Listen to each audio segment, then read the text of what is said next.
आप लोगों ने ये गाना तो जरूर सुना होगा। क्या कभी अंबर से सूर्य बिछड़ता है, क्या कभी बिन बाती दीपक जलता है।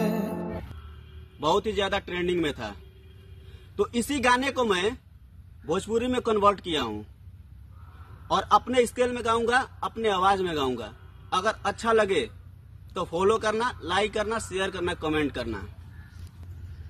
कि का कब हमरा से प्यार तू कैलू हो, बिना पूछले जिंदगी में ऐलू हो। कि का कब हमरा से प्यार तू कैलू हो, बिना पूछले जिंदगी में ऐलू हो। कैसे जियब हम तू ही बतावा, छोड़ के गईलू कहवा अब मिले आवा।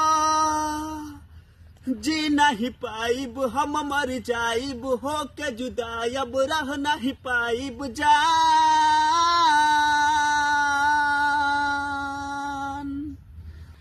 अब ना सताव तनिका सयाव, रोवता अखिया जन तड़पाव।